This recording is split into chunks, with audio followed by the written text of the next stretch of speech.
Okay, good evening everyone.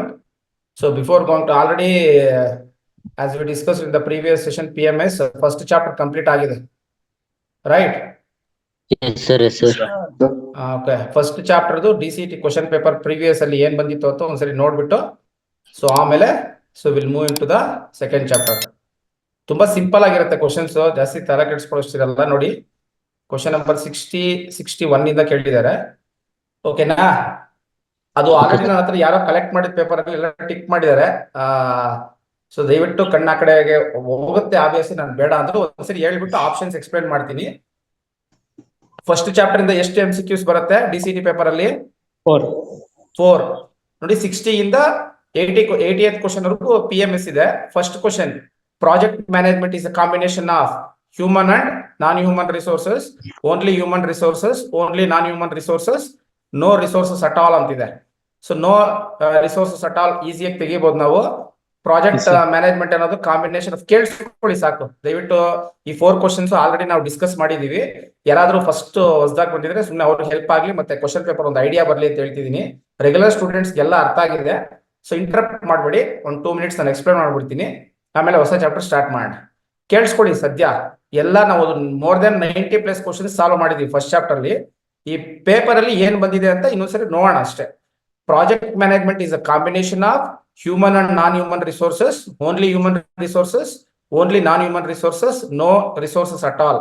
So project ಒಂದು management ನ ಮಾಡ್ಬೇಕಾದ್ರೆ ನಮಗೆ ಖಂಡಿತ ಹ್ಯೂಮನ್ಸ್ ಬೇಕಾಗ್ತಾರೆ, ನಾನ್ ಹ್ಯೂಮನ್ ಥಿಂಗ್ಸ್ ಬೇಕಾಗುತ್ತೆ. ನಾನ್ ಹ್ಯೂಮನ್ ಥಿಂಗ್ಸ್ ಯಾವ್ದಾವ್ದು? ಮಿಷನರೀಸ್, ಮೆಟೀರಿಯಲ್ಸ್, ಅರ್ಥ ಆಗ್ತಿದ್ಯಾ? ಸೊ ಇದೆಲ್ಲ ಬೇಕಾಗತ್ತೆ. ಸೊ ಮತ್ತೆ ಹ್ಯೂಮನ್ಸ್ ಬೇಕಾಗ್ತಾರೆ. ಸೊ ಆಪ್ಷನ್ ಎ ಕರೆಕ್ಟ್ ಆಗುತ್ತೆ. ಮಿಕ್ಕಿರೋದು BCD 3 ರಾಂಗ್ ಆಗುತ್ತೆ. ಮತ್ತೆ ನೋಡಿ, ಇಲ್ಲಿ ಸ್ವಲ್ಪ ಕ್ವಶನ್ ಕನ್ಫ್ಯೂಷನ್ ಮಾಡ್ಕೊಳ್ತೀರಾ. The consultant who is appointed ಅನ್ನೋದಿದೆ ವರ್ಡ್ ಅಲ್ಲಿ. ಅಪಾಯಿಂಟೆಡ್ ಅಂತಿದೆ. ನೀವು ಅಪಾಯಿಂಟ್ ಯಾವಾಗ ಮಾಡ್ಕೊಳ್ತೀರಾ? ಹೊರಗಡೆಯವ್ರನ್ನ ಒಳಗಡೆ ಅಪಾಯಿಂಟ್ ಮಾಡ್ಕೊಳ್ತೀರಾ. ಅರ್ಥ ಆಗ್ತಿದ್ಯಾ? So consultant who is appointed to carry out project work. So ನೀವು ಒಂದು ಪ್ರಾಜೆಕ್ಟ್ ವರ್ಕ್ ನ ಕ್ಯಾರಿ ಔಟ್ ಮಾಡೋದಕ್ಕೆ ಕನ್ಸಲ್ಟೆಂಟ್ ನ ಹೊರಗಡೆಯಿಂದ ತಗೊಳ್ತಾ ಇದ್ದೀರಾ. ಅಪಾಯಿಂಟ್ ಅನ್ನೋ ವರ್ಡ್ ಇಂದ ಗೊತ್ತಾಗತ್ತದು.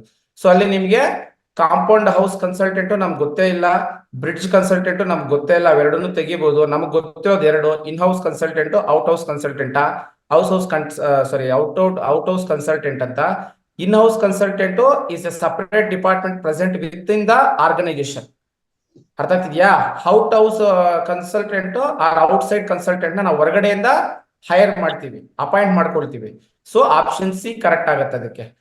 ಈ ಕ್ವಶನ್ ಅಲ್ಲಿ ಏನಾದ್ರು ಡೌಟ್ ಇದ್ರೆ ಕೇಳಿ ಯಾರಾದ್ರೂ. You start preparing for DCT, why you are not start preparing? Okay, ನಾನು ಹೇಳ್ತಾ ಇರೋದು ಪ್ರಿಪೇರ್ ಆಗಿ. ಇನ್ನ still students sir exam announce ಆದ್ಮೇಲೆ ಜಾಯ್ನ್ ಆಗ್ತೀನಿ ಸರ್, ಅದು ಇದು ಅಂತ ಹೇಳ್ತಾ ಇದ್ದೀರಾ. ಇದೇ ಉದ್ದೇಶಕ್ಕೆ ನಾನು ಬೇಗನೆ ಅರ್ಲಿಯಾಗಿ ನಿಮಗೆ ಒಂದು ಗೈಡೆನ್ಸ್ ಕೊಡಬೇಕು ಅಂತ ಹೇಳ್ಬಿಟ್ಟೆ May 5th ಅನ್ಕೊಂಡಿದ್ದು April 5th ಸ್ಟಾರ್ಟ್ ಮಾಡಿದ್ದೀನಿ short term batch. Still seats available ಇದೆ. ನನ್ನ ಹತ್ರ ಒಂದು ಕನ್ಫ್ಯೂಷನ್ ಆಗಬೇಡಿ, ಎನಿ ಟೈಮ್ ನೀವು ಜಾಯ್ನ್ ಆಗ್ಬೋದು. ಎಕ್ಸಾಮ್ಗೆ 15 ಸಾವಿರ ಬೇಕಾದ್ರೆ ಜಾಯ್ನ್ ಆಗ್ಬೋದು. ಬಟ್ ಲೈವ್ ಕ್ಲಾಸ್ ಸಿಗಲ್ಲ ನಿಮಗೆ. ಲೈವ್ ಕ್ಲಾಸ್ ಬೇಕು ಅಂತಂದರೆ ಬೇಗ ಜಾಯ್ನ್ ಆಗಬೇಕು. Day 1 ಇಂದ ರೆಕಾರ್ಡಿಂಗ್ ಕ್ಲಾಸ್ ಸಿಗುತ್ತೆ ನಿಮಗೆ. ಎಲ್ಲ ಟಾಪಿಕ್ ವೈಸ್ ಕವರ್ ಆಗುತ್ತೆ. ಶಾರ್ಟ್ಲಿ ಒಂದು ಕೋರ್ಸು ಲಾಂಚ್ ಮಾಡ್ತೀನಿ, MCQ ಕೋರ್ಸ್. ಯಾರು MCQs ಬೇಕು ಅವ್ರಿಗೆ ಅದನ್ನು ರೆಫರ್ ಮಾಡಿದ್ರೆ ಸಾಕು. ನಿಮಗೆ ಮ್ಯಾಕ್ಸಿಮಮ್ ಕ್ವಶನ್ಸ್ ಅದರಲ್ಲೇ ಬಂದ್ಬಿಡುತ್ತೆ. ನಿಮಗೆ ಎಲ್ಲ ಸಬ್ಜೆಕ್ಟ್ದು ಲಾಂಚ್ ಮಾಡ್ತೀನಿ. ಓಕೆ, ಸೊ ಅದಕ್ಕಿಂತ ಡೀಟೇಲ್ಡ್ ಕೋಚಿಂಗ್ ಬೇಕು, ಒಂದು ಪರ್ಸನಲ್ ಗೈಡೆನ್ಸ್ ಬೇಕು. ಎಕ್ಸಾಮ್ ಆಗೋವರೆಗೂ ಕೋಚಿಂಗ್ ಇರುತ್ತೆ. ಎಕ್ಸಾಮ್ ಆದಮೇಲೆ ಆಪ್ಷನ್ ಎಂಟ್ರಿಗೆ ಸಪೋರ್ಟ್ ಇರುತ್ತೆ ನನ್ನ ಕಡೆಯಿಂದ, ನೀವು ಇಂಜಿನಿಯರಿಂಗ್ ಕಾಲೇಜ್ ಜಾಯ್ನ್ ಆಗೋವರೆಗೂ. ಸೊ ಯಾರು ಇಂಟ್ರೆಸ್ಟ್ ಇದ್ದೀರಾ, right now you can join the coaching. Sir ಇನ್ನೊಂದು ಶಬ್ದರ್ ಹೇಳುವಾಗ ಔಟ್ ಹೌಸ್ ಕನ್ಸಲ್ಟೆಂಟ್ ಇರಲ್ಲ ಅಂತ ಹೇಳ್ತೀವಿ. ಔಟ್ ಸೈಡ್ ಅಂತ ಅದೇ ಅದು ಮಿಸ್ಟೇಕ್ ಆಗಿದೆ. But it is out side. ಅವ್ರು ಕೊಡ್ಬೇಕಾದ್ರೆ ಔಟ್ ಹೌಸ್ ಅಂತ ಕೊಟ್ಟಿದ್ದಾರೆ. ನೀವು ಎಲ್ಲೇ ಪ್ರಿಸ್ಕ್ರೈಬ್ಡ್ ಬುಕ್ಸ್ ತಗೊಳ್ಳಿ, ಏನೇ ತಗೊಳ್ಳಿ, ಇಟ್ ಈಸ್ ಔಟ್ ಸೈಡ್ ಇರೋದು. ಬಟ್ ಕ್ವಶನ್ ಟೈಪ್ ಮಾಡಬೇಕಾದ್ರೆ ಅದು ಮಿಸ್ಟೇಕ್ ಆಗಿರುತ್ತೆ. ಇಲ್ಲಿ ನಿಮಗೆ ಕ್ವಶನ್ ಅಲ್ಲಿ ಅಪಾಯಿಂಟೆಡ್ ಅಂತಿದೆ. So because of that word we need to choose out house consultant or outside consultant. Okay, ಇನ್ನೊಂದು ಆಗಲ್ವಾ? Meaning are same. Bridge consultant ಅಂದ್ರೆ ಅದಿಲ್ಲ ನಮಗೆ. ನಾವು ಬ್ರಿಡ್ಜ್ ಕನ್ಸಲ್ಟೆಂಟು ಇಲ್ಲ, ಕಾಂಪೌಂಡ್ ಹೌಸ್ ಕನ್ಸಲ್ಟೆಂಟು ಇಲ್ಲ. ಅಲ್ಲ, ಅದ್ರ ಮೀನಿಂಗ್ ಆಗಲ್ವಾ ಸರ್? ಬ್ರಿಡ್ಜ್ ಕನ್ಸಲ್ಟೆಂಟ್ ಹೇಳಿ ಸರ್. ಇನ್ನೋಸ್ ಕನ್ಸಲ್ಟೆಂಟ್ಗೆ ಏನಂತ ಬರ್ತದೆ ಸರ್ ಕ್ವಶನ್ ಆಗಿದ್ರೆ? ಅಪಾಯಿಂಟೆಡ್ ಬದಲು present within the organisation ಅಂತ ಬರುತ್ತೆ. Consultant who present within the organisation to help the project work ಅಂತ, to carry out the project work.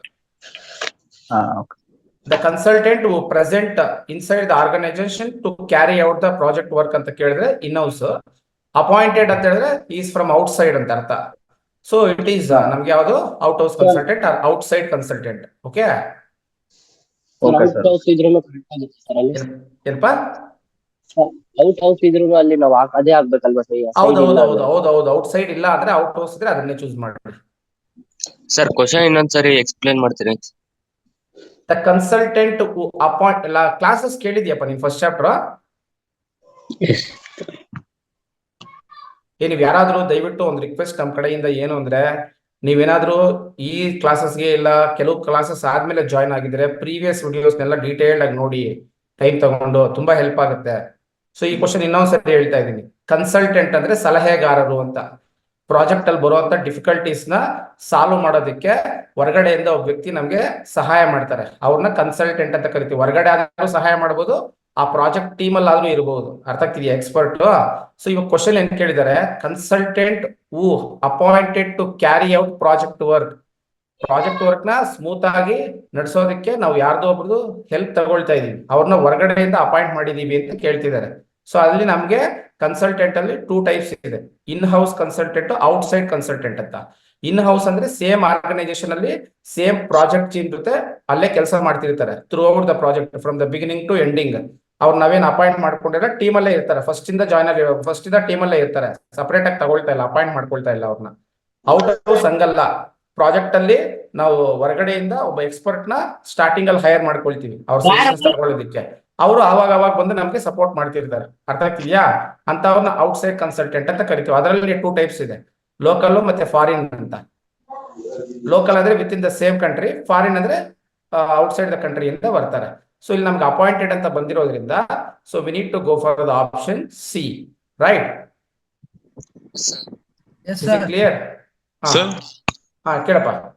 Sir ಅದು ಇನ್ ಹೌಸ್ ಕನ್ಸಲ್ಟೆಂಟ್ ಇರ್ತಾರಲ್ಲ ಸರ್, ಹಾ ಅವ್ರಿಗೆ ಇವಾಗ ಅವ್ರು ಇನ್ನೊಂದು ವರ್ಕ್ ಅಲ್ಲಿ ಇರ್ತಾರೆ. ಇವಾಗ ಪ್ಲಸ್ ಈ ವರ್ಕ್ ಅಸೈನ್ ಮಾಡಿದ್ರೆ ಕಂಪ್ನಿ ಅವ್ರಿಗೆ ಎಕ್ಸ್ಟ್ರಾ ಪೇ ಮಾಡುತ್ತಾ ಇಲ್ಲ ಅಷ್ಟೇ, ಎಷ್ಟು ಕೊಡ್ತಾರೋ ಅಷ್ಟೇನಾ ಸರ್? ಅದು ಡಿಪೆಂಡ್ಸ್ ಕಂಪನಿ ಮತ್ತೆ ರೂಲ್ಸ್ ಅಂಡ್ ನಾರ್ಮ್ಸ್. ನಮ್ಮ ಇದರಲ್ಲಿ ಇಲ್ಲ ಅದು. ಅರ್ಥ ಆಗ್ತಿದ್ಯಾ? ಅವ್ರ ಕನ್ಸಲ್ಟೇಷನ್ಗೆ ಅಂತ ತಗೊಳೋದ್ರಿಂದ ಅವ್ರು ಏನಿರುತ್ತೋ ಕಂಪನಿ ಬೇಸ್ ಮೇಲೆ ಅವ್ರಿಗೆ ಪೇಮೆಂಟ್ಸ್ ಎಲ್ಲ ಕೊಡ್ತಾರೆ. ಅದು ನಮ್ಗೆ ಬೇಕಾಗಿಲ್ಲ ಬಿಡ್ರು, ಅವೆಲ್ಲ ಏನಕ್ಕೋ ಥಿಂಕ್ ಮಾಡ್ತೀರಾ. ಕ್ವಶನ್ ನಂಬರ್ ನೋಡಿ 63 ನೋಡಿ, ಈಸಿಯಾಗಿ ಹೇಳ್ಬೋದು. The type of project which requires minimum amount of capital ಯಾವುದು? ನಾರ್ಮಲ್. ಟೋಟಲಿ ಎಷ್ಟು ಪ್ರಾಜೆಕ್ಟ್ಸ್ ನ ಓದಿದೀರಾ ನೀವು? 3. Normal, crash, disaster. Normal time ನ ತಗೊಳುತ್ತೆ. ಸೊ ಇಲ್ಲಿ ನಮ್ಗೆ ಯಾವುದೇ ರೀತಿಯಾಗಿರಂತ ಓವರ್ ಲ್ಯಾಪ್ಸ್ ಈ ತರ ಎಲ್ಲ ಇರಲ್ಲ, ಫೇಸಸ್. ಮಿನಿಮಮ್ ಅಮೌಂಟ್ ಇದ್ರೂ ಕೂಡ ನಾವು ಸ್ಟಾರ್ಟ್ ಮಾಡಬಹುದು. ಇಲ್ಲಿ ಕ್ವಾಲಿಟಿಯಲ್ಲಿ ಯಾವುದೇ ರೀತಿಯಾದಂತ ಸ್ಯಾಕ್ರಿಫೈಸ್ ಇರಲ್ಲ. ಅಂತ ಪ್ರಾಜೆಕ್ಟ್ಸ್ ನ ನಾವು ನಾರ್ಮಲ್ ಪ್ರಾಜೆಕ್ಟ್ಸ್ ಅಂತ ಕರಿತೀವಿ. ಕ್ರಾಶ್ ಅಂದ್ರೆ ಏನು? ಶಾರ್ಟ್ ಟೈಮ್ ಇರುತ್ತೆ, ಹ್ಯೂಜ್ ಬಜೆಟ್ ಇರುತ್ತೆ, ಮ್ಯಾಕ್ಸಿಮಮ್ ಓವರ್ ಲ್ಯಾಪಿಂಗ್ ನಡೀತಾ ಇರುತ್ತೆ, ಸೈಮಲ್ಟೇನಿಯಸ್ ಆಗಿ ವರ್ಕ್ ನಡೀತಾ ಇರುತ್ತೆ ಕಾಂಟ್ರಾಕ್ಟ್ ತಗೊಂಡು. ಅಂತ ಪ್ರಾಜೆಕ್ಟ್ಸ್ ನ ಕ್ವಾಲಿಟಿ ಇರಲ್ಲ, ಕಡಿಮೆ ಇರುತ್ತೆ ಕ್ವಾಲಿಟಿ. ಅಂತ ಪ್ರಾಜೆಕ್ಟ್ಸ್ ಕ್ರಾಶ್ ಪ್ರಾಜೆಕ್ಟ್ ಅಂತ ಕರಿತೀವಿ. ಡಿಸಾಸ್ಟರ್ ಪ್ರಾಜೆಕ್ಟ್ಸ್ ಯಾವುವು? unexpected nature climates like calamities, natural calamities like earthquake, tsunami ಈ ತರದ್ ಬಂದಾಗ ತಗೊಳ್ಳೋದನ್ನ ಡಿಸಾಸ್ಟರ್. ಇವಾಗ ನಾರ್ಮಲ್ ಪ್ರಾಜೆಕ್ಟ್ ಮಿನಿಮಮ್ ಅಮೌಂಟ್ ಬೇಕು ಅಂತ ಹೇಳಿದೀವಿ, ಆಪ್ಷನ್ ಬಿ. ನೋಡಿ 64th ಕ್ವಶನ್ ಈಸಿಯಾಗಿ ನೋಡಿದ ತಕ್ಷಣ ಹೇಳ್ಬೋದು. Hospital, park, play ground, government projects ಎಲ್ಲಾನು ಗವರ್ಮೆಂಟ್ ಅನ್ನೋ ವರ್ಡ್ ಇದೆ. ಸೊ ಈ hospital, park, play ground, government projects ಯಾರಿಗೆ ಮಾಡೋದು? social ಪಬ್ಲಿಕ್ ಅಂದ್ರೆ ಇಟ್ ಇಸ್ ಸೊಸೈಟಿ. ಸೊ ಇವೆಲ್ಲ ಯಾವ್ದಕ್ಕೆ ಎಕ್ಸಾಂಪಲ್? ಹೈವೇ ಕನ್ಸ್ಟ್ರಕ್ಷನ್ ಅಂತಾನು ಕೊಟ್ಟಿದ್ದಾರೆ. ಇವೆಲ್ಲಾನು ಪಬ್ಲಿಕ್ ಅಲ್ವಾ? ಸೋಷಿಯಲ್ ನೀಡ್ಸ್, ಸಮಾಜದಲ್ಲಿರುವಂತ ಬೇಸಿಕ್ ನೀಡ್ಸ್ ನ ಫುಲ್ಫಿಲ್ ಮಾಡೋದಕ್ಕೆ ಗವರ್ಮೆಂಟ್ ಅವ್ರು ಮಾಡುವಂತ ಪ್ರಾಜೆಕ್ಟ್ಸ್ ಇವೆಲ್ಲ. ಕಸ್ಟಮರ್ ನೀಡ್ಸ್ ಯಾವ್ದು? ಕಸ್ಟಮರ್ ನೀಡ್ಸ್ ಎಕ್ಸಾಂಪಲ್ ಯಾಕೆ ಕೊಡಿ? ಪ್ರಾಜೆಕ್ಟ್ ಅದೇ ಯಾವ ಅಲ್ಲ ಕಣ್ರೋ, ಇವಾಗ ಸೋಷಿಯಲ್ ನೀಡ್ಸ್ಗೆ ಹಾಸ್ಪಿಟಲ್, ಪಾರ್ಕ್ ಇವೆಲ್ಲ ಇದೆಯಲ್ವಾ? House building sir. ಇವಾಗ ಹೌಸ್ ಬಿಲ್ಡಿಂಗ್ ಆಗಿರ್ಬೋದು, different products, mobile phones, car, bikes ಇವೆಲ್ಲಾನು ಕಸ್ಟಮರ್ ನೀಡ್ಸ್, ಮಾರ್ಕೆಟ್ ನೀಡ್ಸ್ ಬರುತ್ತೆ. ಎಕಲಾಜಿಕಲ್ ಅಂದ್ರೆ ಪರಿಸರಕ್ಕೆ ಒಂದು ಪಾರ್ಕ್ ಬಿಲ್ಡ್ ಮಾಡೋದು, ಒಂದು ಆರ್ಟಿಫಿಷಿಯಲ್ ರಿವರ್ ಮಾಡೋದು, ಒಂದು ಬ್ರಿಡ್ಜ್ ಕಟ್ಟೋದು. ಅರ್ಥ ಆಗ್ತಿದ್ಯಾ? ಟ್ರೀಸ್ ನ ಪ್ಲಾಂಟೇಶನ್ ಮಾಡೋದು, ಈ ತರವೆಲ್ಲಾನು ಎಕಲಾಜಿಕಲ್ ನೀಡ್ಸ್ ಅಂತ ಕರೀತಾರೆ. ನೋಡಿ ಇಷ್ಟು ಸಿಂಪಲ್ ಆಗಿರುತ್ತೆ. market needs to customer needs customer needs ಅಂದ್ರೆ ನಿಮ್ಗೆ ಸ್ಪೆಸಿಫಿಕ್ ಆಗಿ ಜನರು ಬಯಸುವಂಥದ್ದು. ಮಾರ್ಕೆಟ್ ನೀಡ್ಸ್ ಅಂತ ಹೇಳಿದ್ರೆ ಇವಾಗ ಒಂದು ಮಾರ್ಕೆಟ್ ನೀನೇ ಮಾಡ್ತೀಯ, ಮಾರ್ಕೆಟ್ ನೀಡ್ ಅಲ್ಲಿ ನಿನ್ಗೆ ಏನೋ ಒಂದು ಪರ್ಟಿಕ್ಯುಲರ್ ಬಿಸ್ನೆಸ್ಗೆ ತುಂಬಾ ಡಿಮ್ಯಾಂಡ್ ಇದೆ, ಟೀ ಬಿಸ್ನೆಸ್ಗೆ ತುಂಬಾ ಡಿಮ್ಯಾಂಡ್ ಇದೆ, ಜನರು ಕೋರ್ಕೊಳ್ತಾ ಇದ್ದಾರೆ, ಬೇಕಾಗಿದೆ ಅಂತದಕ್ಕೆ ನೀನೊಂದು ಟೀ ರಿಲೇಟೆಡ್ ಇಂಡಸ್ಟ್ರಿ ಏನೋ ಮಾಡ್ತೀಯ ಅನ್ಕೋ, ಅದನ್ನ ಮಾರ್ಕೆಟ್ ನೀಡ್ಸ್ ಅಂತ ಕರಿತೀವಿ. ಪ್ರಾಡಕ್ಟ್ ರೆಡಿ ಮಾಡ್ತೀವಿ. ಹೌದು, ಆ ಪ್ರಾಡಕ್ಟ್ ನ ರೆಡಿ ಮಾಡಿ ಜನರಿಗೆ ಸೇಲ್ ಮಾಡ್ತೀವಿ ನಾವು, ಅದು ಮಾರ್ಕೆಟ್ ಡಿಮ್ಯಾಂಡ್ ಮಾಡ್ತಾ ಇದೆ. Okay sir. ಈ ರೀತಿ ಇರುತ್ತೆ ಕಂಡ್ರು. ಫಸ್ಟ್ ಚಾಪ್ಟರ್ ಕ್ವಶನ್ಸ್ ಅರ್ಥ ಆಯ್ತಾ? 4 ಇವಾಗ 65th ಕ್ವಶನ್ ಇಂದ ಸೊ ನಮ್ಗೆ ಸೆಕೆಂಡ್ ಚಾಪ್ಟರ್ ಬರುತ್ತೆ. ನಾವು ಸೆಕೆಂಡ್ ಚಾಪ್ಟರ್ ನ ಸ್ಟಾರ್ಟ್ ಮಾಡೋಣ. ಓಕೆ ಸರ್, ಸಿಇಟಿ ಅಲ್ಲಿ ಚಾಪ್ಟರ್ ವೈಸ್ ಕ್ವಶನ್ಸ್ ಕೇಳ್ಕೊಂಡು ಹೋಗ್ತಾರ ಅಂತ, ಇಲ್ಲ ಮಿಕ್ಸ್ ಮಾಡ್ತಾರ ಅಂತ? ಇಲ್ಲ, ನಿಮ್ಗೆ ಕ್ಲಿಯರ್ ಆಗಿದೆಯಲ್ವಾ, ಚಾಪ್ಟರ್ ವೈಸ್ ಕೇಳ್ಕೊಂಡು ಹೋಗ್ತಾರೆ, ನಿಮ್ಗೆ ಅದೇ ಆರ್ಡರ್ ಅಲ್ಲೇ ಬರುತ್ತೆ. ಫಸ್ಟ್ ಚಾಪ್ಟರ್ ಆಯ್ತಲ್ವಾ, first chapter 4 question order 62, 61 to 64 ನೋಡಿದ್ರಲ್ವಾ. ಸರ್, ನೆಕ್ಸ್ಟ್ 65 ಇಂದ 68 ವರೆಗೂ ಸೆಕೆಂಡ್ ಚಾಪ್ಟರ್. ತುಂಬಾ ಕ್ಲಿಯರ್ ಆಗಿ ಕೊಡ್ತಾರೆ ಡಿಸಿಇಟಿ ಪೇಪರ್. ಅದಕ್ಕೆ ನೋಡಿ, ನಿಮ್ಗೆ ತುಂಬಾ ಕ್ಲಿಯರ್ ಆಗಿರುತ್ತೆ ಡಿಸಿಇಟಿ ಪೇಪರ್. ಏನು ನಿಮ್ಗೆ ಫೈನಲ್ ಎಕ್ಸಾಮ್ ಪೇಪರ್ ಬಂದಂಗೆ ಕ್ಲಮ್ಸಿ ಮಿಕ್ಸ್ ಎಲ್ಲ ಬರಲ್ಲ. ನಿಮ್ಗೆ ಸಿಲೆಬಸ್ ಯಾವ ಆರ್ಡರ್ ಅಲ್ಲಿ ಇದೆಯೋ ಕ್ವಶನ್ಸ್ ಕೂಡ ಅದೇ ಆರ್ಡರ್ ಅಲ್ಲಿ ಇರುತ್ತೆ. ಲಾಸ್ಟ್ ಇಯರ್ ಪೇಪರ್ ಒಂದ್ಸರಿ ನೋಡಿ, ನಿಮ್ಗೆ ಒಂದು ಐಡಿಯಾ ಬಂದ್ಬಿಡುತ್ತೆ.